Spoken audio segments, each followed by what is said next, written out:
I'm John Travis in Novato, California on the 13th of April, 2020, talking to Nancy. I assume it's Sudak, but I've never actually heard it pronounced. We have not met, and you're in Duluth, and your reputation precedes you, so I'm going to find out more about you, like who you are and why, what led you to your work, and childhood influences, where you were born, grew up, things like that, as well as your life trajectory. All right. Well, I have to confess to being a little distracted. Things are very ramped up in my work right now, and so I'm kind of between meetings. But so I was raised in Cleveland, and raised by a psychoanalyst. We were raised in a suburb of Cleveland called Shaker Heights, Ohio. Had a nice upbringing, and I went to Kenyon College, a very small liberal arts college in a little town called Gambier, Ohio. I went to Worcester, so we know about Kenyon. Funny. And then I went on to medical school at Case Western Reserve University in Cleveland, and just decided that I wanted to be a family physician. And I looked all over the country and decided that Duluth, Minnesota was somehow the place I wanted to end up. And I never left. I moved there 30 years ago to do my residency in family medicine. And then I just stayed. It's just a wonderful community. Back in Shaker Heights, were you the oldest? I was the middle. I was like the classic middle child. I had a younger brother and sister who were twins, 3 years younger than an older sister, 3 years older. So I'm sort of the classic mediator kind of personality. So very grounded, reliable. People come to me for advice. They know I'll keep it sacred. Just kind of a moderate in many ways. How was school for you? Grade school, high school? I was a good student. Very. I won't say it was difficult. I would say I had I had privileged upbringing, privileged relative to most young people around the globe. Our parents weren't incredibly wealthy or anything, but growing up in a community like that, it's like definitely a privileged life. But school was, it was. I applied myself, so I guess I wouldn't say it was easy for me. I didn't find it easy, but I did find it, challenging in many good ways. And I don't know when I knew I wanted to be a physician. My father being a psychiatrist, I think I had I had an interest, but I don't think I really knew what I wanted to do. Even when I went into medical school, I didn't know. It's like you're only, well, right? You're just in your early 20s. How could you know? So, anyway, I sort of decided, well, I'm only going to go to a medical school if I don't have to go into debt. I'm not going to do that. I'm just going to see if I can, because my father was on the faculty of Case Western Reserve. You get a free ride. I was like, I'm either going to be a lay midwife or I'm going to be a physician. And so I got into medical school, and then I didn't even like obstetrics that much. So anyway,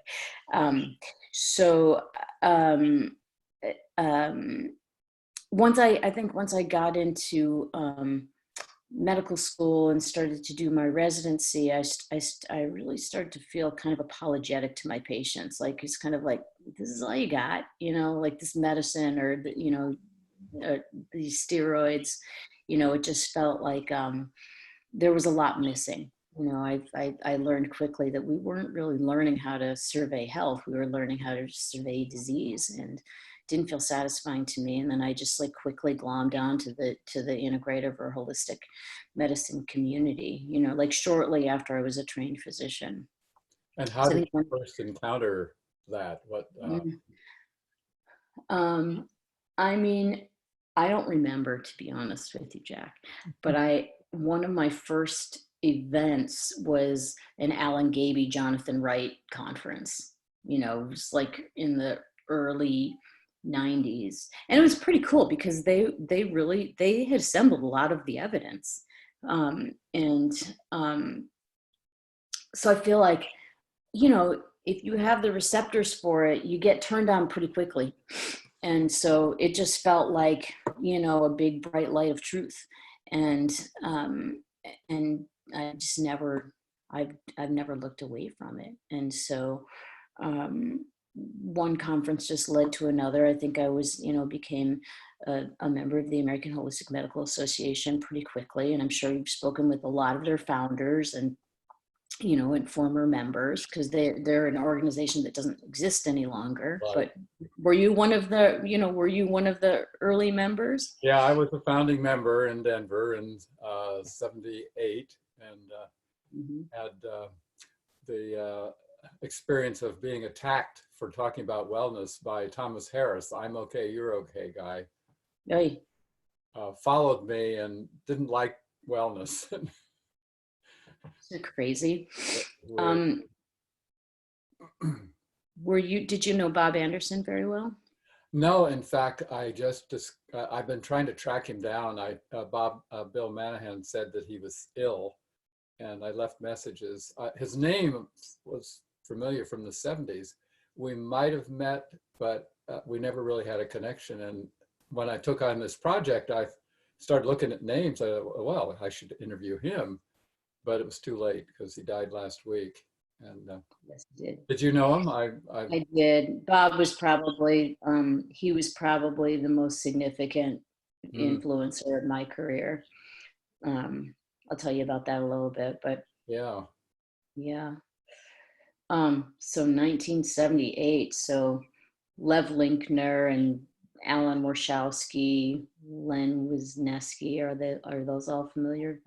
No, names? they're not. I quickly dropped out because I couldn't afford the dues. I wasn't making any money doing wellness, and I moved to Costa Rica and dropped out in 1980. So I then picked it up again in '90 in Seattle. That's where I met Chris Northrup, and Patch Adams was there, and that was the last meeting I went to. But because I wasn't doing treatment diagnosis or prescribing, and insurance didn't cover our work, it was hand to mouth to keep the wellness center open. And I could only keep it going 5 years, and then I moved into infant wellness. So I lost track of that. I had some contact with Norm Shealy and Chris Northrup over the years, but not active. And then Patch came to Australia, and I took him to a private beach that we had all to ourselves, and that was a few years ago. But no, my travels were in a parallel universe with the wellness non-treatment approach. So I see. I'd like to hear more about that, but I know you're interviewing me. So yeah, I mean, I think the community that I ended up becoming most involved with was the American Holistic Medical Association, but then the kind of an offshoot of that was the American Board of Integrative Holistic Medicine. And so, Bill was one of the early board members of that. Bill Manahan was one of the early board members of that organization. And, they had sort of developed kind of a standardized certification process for MDs, and I think they incorporated in 1996, and then offered their first certification exam in 2000. I just remember feeling like kind of on fire about that. I had probably been studying integrative holistic medicine for I don't know, maybe a decade, and, just feeling like, oh, finally, this is gonna, this is becoming a standard. And, it just it felt like my true path to sort of, hone my skills as much as I could, and to, to sort of, aim for, certification of some sort. And so, I don't know, I just feel like after that things just snowballed. Just the more you learn, the more you want to learn. And also the community is, pretty fabulous. And yet I also had community through the Institute for Functional Medicine. That was also, um, a very, sort of welcoming and deeply intellectually fulfilling, um, community as well. And probably you've talked to some of their leaders, yes? I interviewed Jeff on Friday.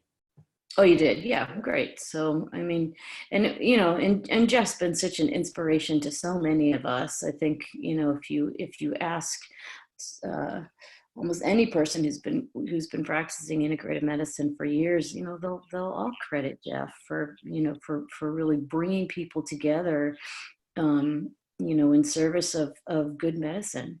And, even though Jeff's not a clinician, he's just been teaching us forever. It seems like there are two parallel paths, and I'm not being in the thick of it, not sure how they interact, of the functional medicine and the holistic integrative now. Mhm. Is there a lot of overlap, or There's a lot of overlap of people. So many of the same people are members of both. But, um, IFM has been, they've been pretty tactical, so I think IFM has done a better job of not calling themselves integrative, even though we all kind of know that's what it is.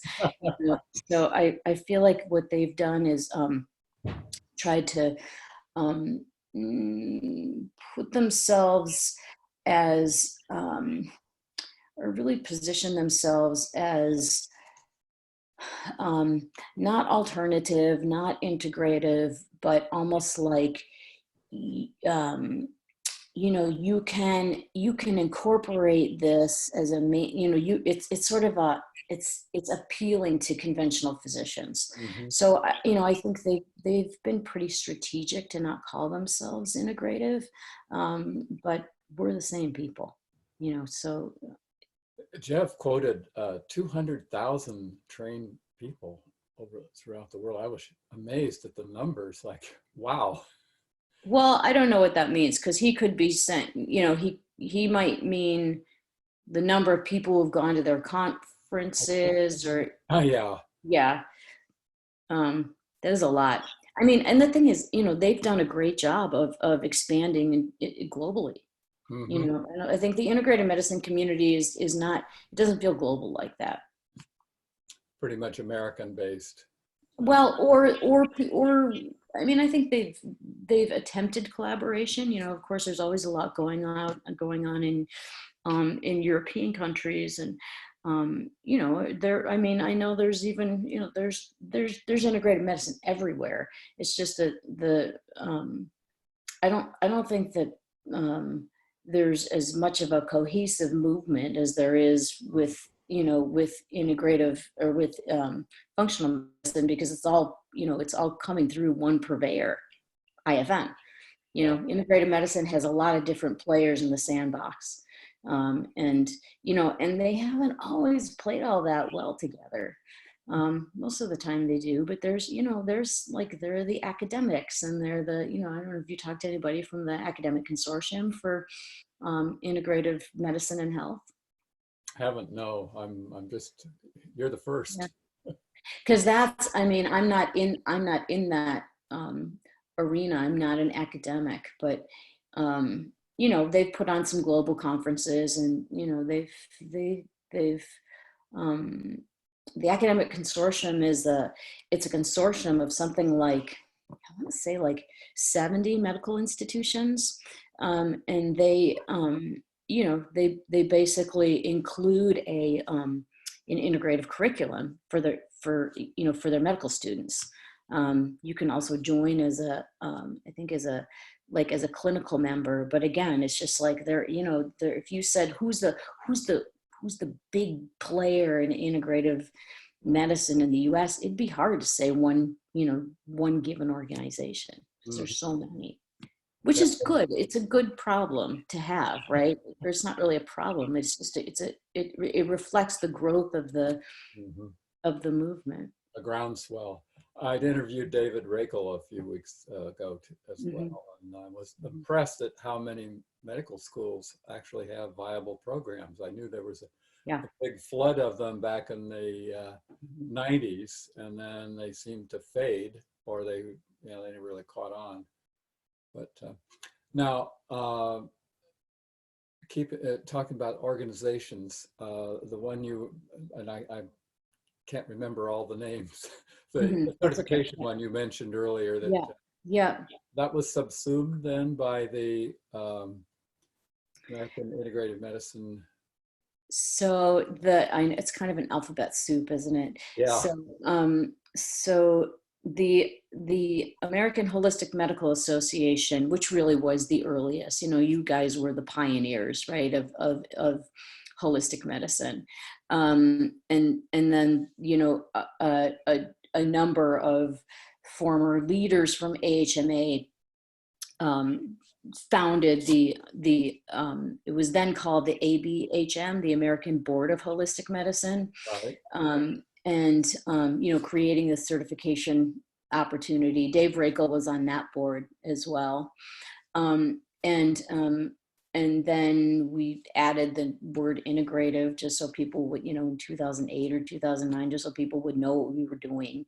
But that organization was founded by Bob Anderson and Rob Ivker. Dr. Rob?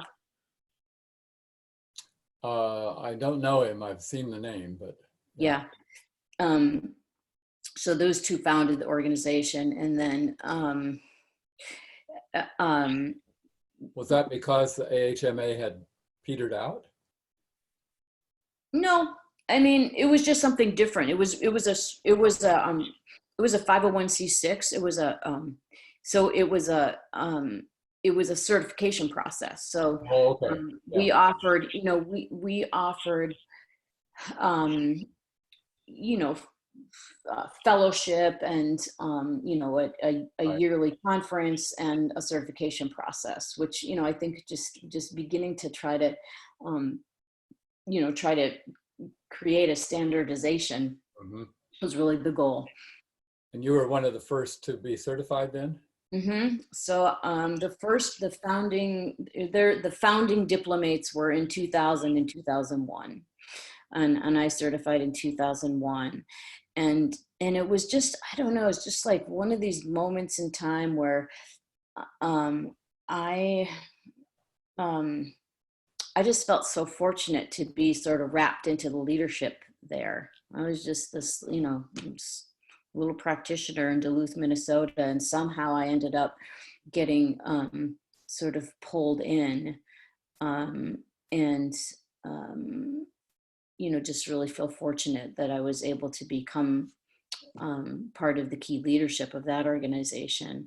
Let's see, I got on their board in 2002, and then became very, very involved. And Bob Bob Anderson was kind of being the executive director for almost no money. We went through some very hard times financially, because we had two products. One of our products was the yearly sort of uh, review course, if you will, where we kind of taught the same curriculum every year. And then the other product was the certification exam. And we were very, very hands-on board. And, but we were always living pretty close to the bone. And so for a few years, Bob Anderson, who was one of the founders of the organization, was basically like, I'll just be the executive director and, pay me $1,000 a month or something. Just basically gave all his time and his, retirement to the organization. Um, and then um, and then other players started to rise up. and so we weren't special anymore. We weren't the only ones who were doing it. But what we realized was that um, we had been exclusive. The American Holistic Medical Association was only for MDs and DOs for all these years. And they sort of suffered mightily when it came to like the decision of, well, do we let in other practitioners? And so many of the docs were like, no, we don't. And eventually they changed that. But basically what happened, I'll spare you all the uninteresting details, but basically what happened is that out of the American Board of Integrative Holistic Medicine and out of the American Holistic Medical Association was a vague merger of sorts, and we gave birth to the Academy of Integrative Health and Medicine. And that's how so that's the Tabitha Parker is the executive director of that. Yeah. Yeah. And the whole idea was that we would create a bigger organization that would be inclusive of all healing professionals, and that we would exist on a larger scale. So it did mean the end of the American Holistic Medical Association, and it also meant the end of the American Board of Integrative Holistic Medicine, because there was another board certification that was sort of rising up with the American Board of Physician Specialties. Complicated. If you want details, I can give them to you. But so basically what we did was we sunsetted both former organizations. And then I became the founding CEO of the Academy of Integrative Health and Medicine, which Tabby is now the CEO of. And, we just sort of started kind of from scratch and began to grow this organization that was really kind of a stronger together model of integrative holistic medicine. What's your membership like now? How many? It's probably not in the thousands, but some hundreds. I actually don't know, because I left that organization in 2016 to I had left clinical practice for about 5 years. I stayed in Duluth, but I was kind of surprised that nobody came in and sort of swooped in on the niche for integrative medicine leadership in this community of about 80,000. While I was sort of not, while I was not in clinical practice. I'd worked for a federally qualified community health center for about 6 years before I decided I couldn't be a clinician and be executive director of a growing organization at the same time. So I left clinical practice in 2012. So that I could influence the growth of the organization. So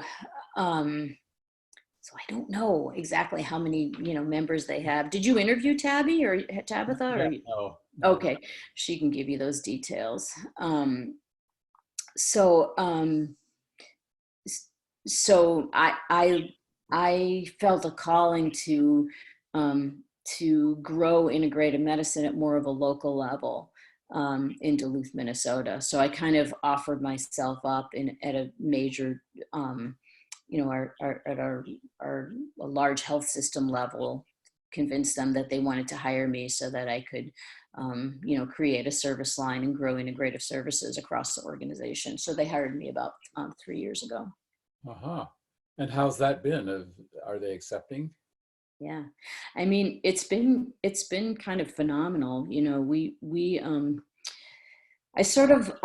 I love uniting people in schools, and I have been able to work with. I have a wonderful dyad partner, so my manager and I have been able to create a model that is that's actually lucrative for the organization. It's insurance-based model, and we've been very cautious about scaling it slowly, but we are making money for the organization, or we were as of a few weeks ago.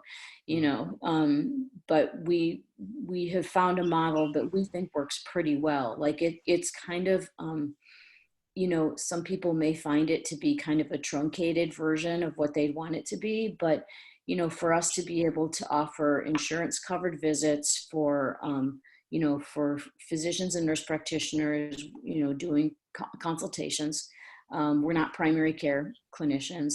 And we've got an integrative dietitian, and then we have 3 acupuncturists, and then we're trying to grow it over a 3-state region.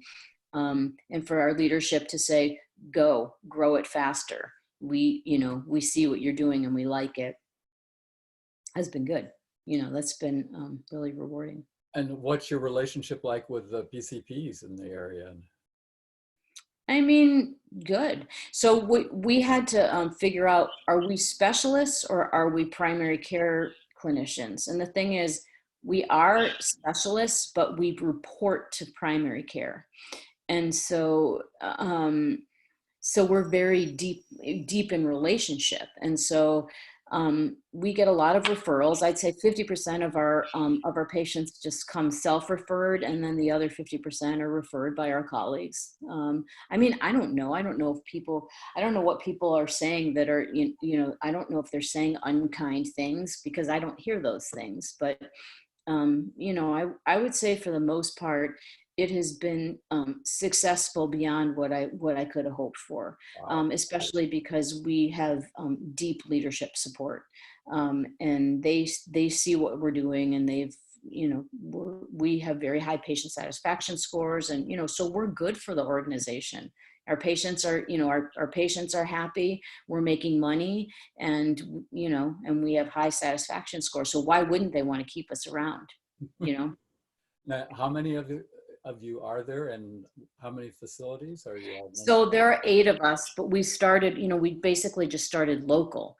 But we have 75 clinics and Really? 15 hospitals in 3 states. And so the idea is that we're sort of expand out in a hub-like model. Right now we were about to hire in a neighboring city. All that's on hold now, but so there are 8 of us locally. With 75 different locations? No, we are basically functioning at a local level right now, but growing. We're sort of growing the service line ever so slowly. So we're just on the front end of growing it across. We won't be in 75 locations, but we might sort of take up residence in one location that could, serve as a hub for like 5 or 6 different communities. So that's projected, right? Correct. Yeah. Because we're still pretty young. We just opened the service line 3 years ago. And what's the proper name of the organization? Essentia Health. Oh, right. Okay. Yeah, I get that on the record here. Mm-hmm. And how did that name come about? That's an interesting. I'm not sure. It's a really good question. They used to be called Duluth Clinic, and then as they grew and conglomerated with others, that's I'm sure there's not a very interesting story about that name, but it works. Mm-hmm. Mm-hmm. And back to your personal life, you moved to Duluth as a resident and have been there ever since. Mm-hmm. Family? Yes, I'm married. My husband is a Canadian, and he was an engineer by training, and then decided it just really that wasn't a life he wanted to embrace. So he became kind of an activist in many ways. So he does a lot of local organizing for causes such as ecological causes and political causes, and our worlds intersect quite a bit, because he's very interested in the nexus between where healthcare and care for the environment tend to meet, and it's been really satisfying to be able to sort of have our circles kind of intersect. in Hmm. our work. You know, we have a chapter in Dave Rakel's textbook together. I think it's called something like Planetary Health. And he has lectured at a number of Academy of Integrative Health and Medicine um, events. You know, and just has he's got a very holistic perspective on the food systems and on on um, what's called the health commons. You know, just like um, services that we should all be able to experience. You know, free of charge. The commons. You know, that concept of. Yeah, the enclosure movement pretty much shot that down in Europe, and it's a struggle to even recognize the commons. Most people would be clueless about the It's true. of it, but It's true. the air we So breathe and totally. And I think, you know, so he's been very interested in this concept of a health commons, you know, where healthcare should be locally owned. And so he's actually working on a project as a consultant in Austin, Texas, to actually have a sort of a community owned healthcare facility. It's very, very interesting. Um, so yeah, we will be married 30 years this summer, and then we have two grown children. So neither of them lives in Duluth, but they're actually here in Duluth right now with us. So oh, are they temporarily. quarantined with you? Or? uh, our our younger child is, and our older child is sort of self quarantined. She drove from Atlanta, Georgia, with her fiance a few days ago, and they're quarantined somewhere else. So I haven't laid eyes on her yet. Ah, It's such a just freaky time, you know. Yeah. I admire anyone that can live that far north. Ohio was enough for me. I fled to California, and I go to Australia half the year to avoid the California winters. And What's your connection there? I married an Australian 40 years ago, and I we know.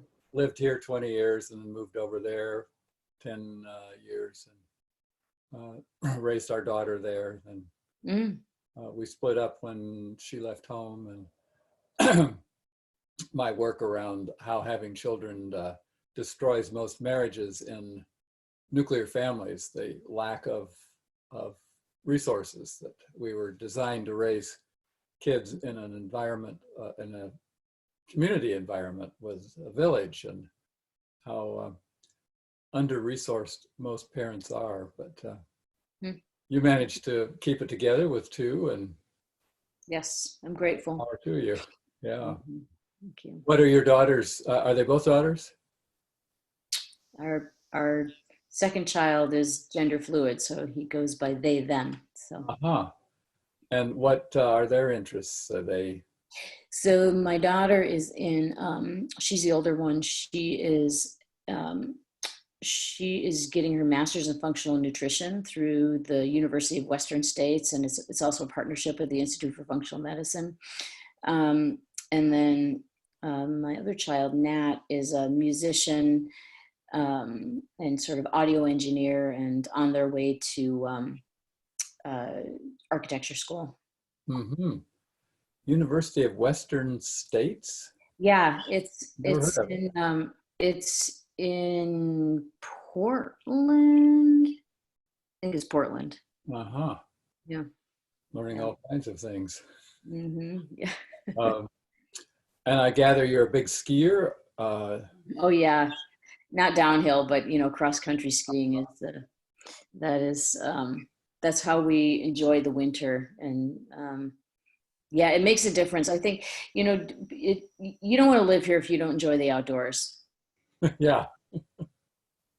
Yeah, so we're lucky. We live very close to a big park where we can, you know, ski and hike every day. You know, we're recently, you know, being sort of locked in. We've been walking a couple times a day, so we're very fortunate. I mean, I realize how the privilege of being able to just walk in the woods and not really necessarily see anybody is so rare, you know, in many parts of the world. So People isolated in apartment complexes, and I can't imagine. no, Yeah. um, very experienced. Um, what are your thoughts about the how we're handling the epidemic and the pandemic, and what's it like in Duluth overall? Yeah. Um, I mean, I don't think we're handling it in a very holistic way, but I don't disagree with the way that, our health agencies are handling it. I think they're doing all they know how to do. Duluth has not been hit hard yet. We're in preparation for the surge. And in fact, I have to go train in the hospital for 7 days in a row, which I do find a bit terrifying because I really have not practiced hospital medicine since I was a resident. Mhm. I think that the the responsiveness here in Duluth is a good thing, and it's necessary. I think trying to sort of figure out some more broad thinking strategies. It disappoints me that to think that a vaccine is thought of as really like a critical answer to the problem. Um, Yeah, it's I don't think that's the case, and I think life will never be the same.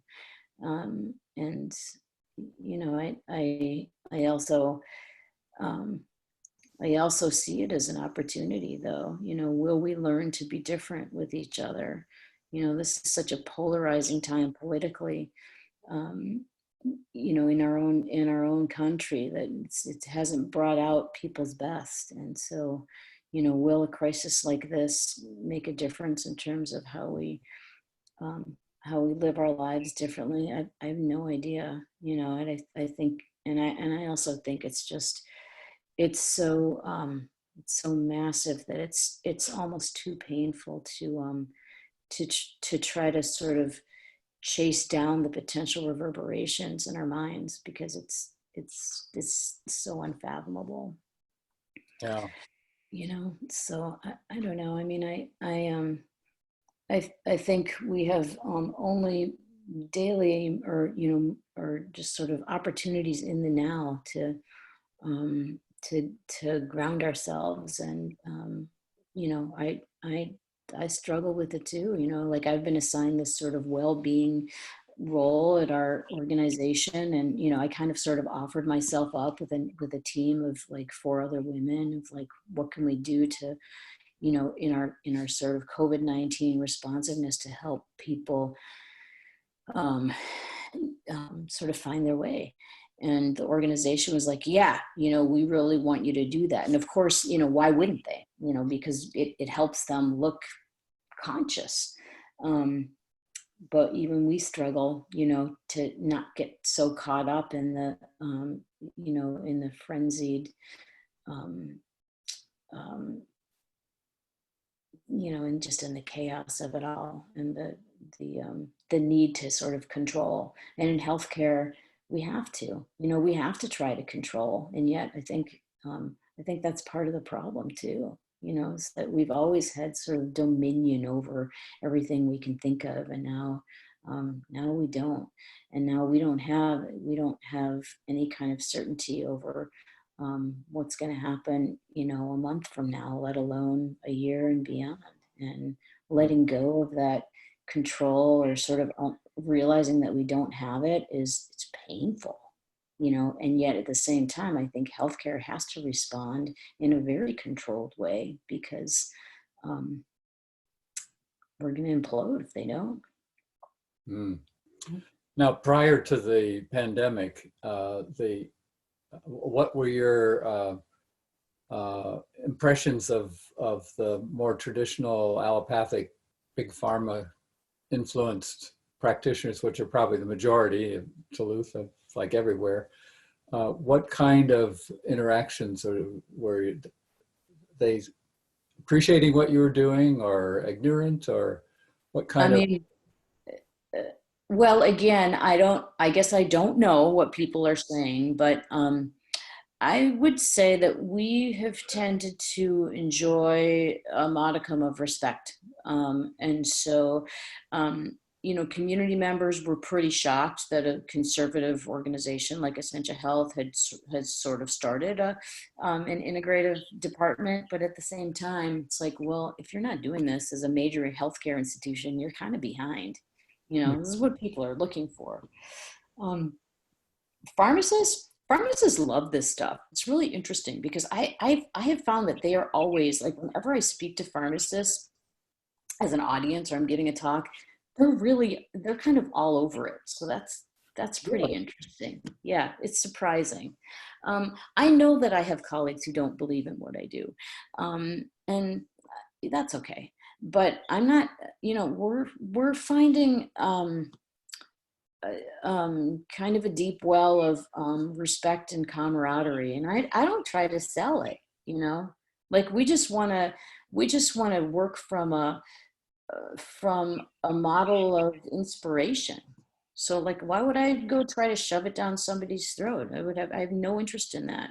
But if a gastroenterologist starts to see, Nan's treating SIBO in ways that, without antibiotics and, or whatever, and they want to learn from me, I'll take extra time, to go sit with them and tell them what I know and just like, share everything. So we've got it's not proprietary, it's like, go in, look at all my smart phrases. You can take whatever you want, so it's more just like kind of a welcoming approach, a pull rather than a push. And I think that's working for us. And if we see somebody else's patients and they go back and they have really glowing things to say, then that makes physicians more interested. So we get requests from other physicians to learn about this or that. And we've done a lot of educational things. We've put on a couple of grand round series. We're doing a big all day conference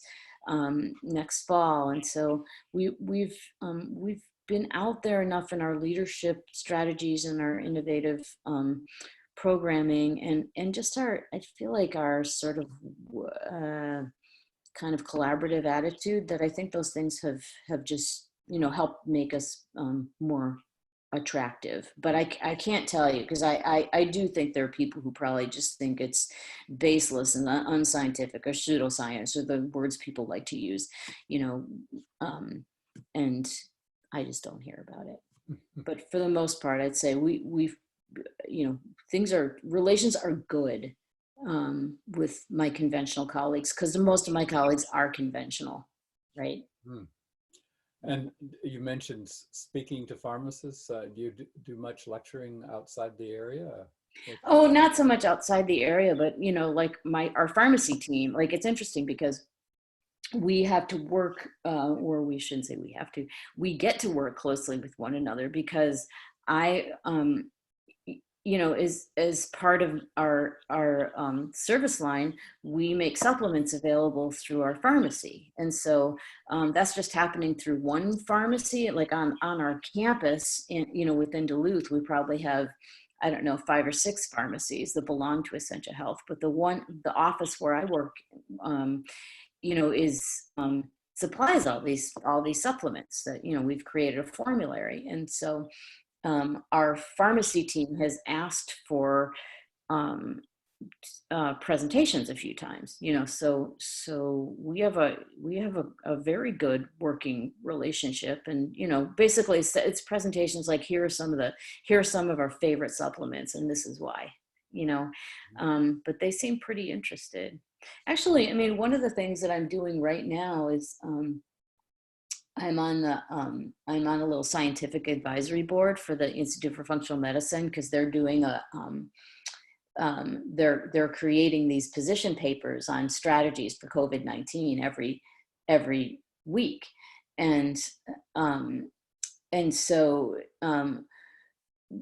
one of the things that I really want to do is disseminate one of their position papers. Like, you could go and look at it on IFM's website, on ifm.org, and you could see that there's a position paper on, or there are 2 or 3 now, but on nutraceuticals and botanicals for COVID-19. And they've done a very nice job of like sort of demonstrating, well, what's the evidence for these agents in their, you know, with the relative to their track records for non-COVID viruses? How do we think they work?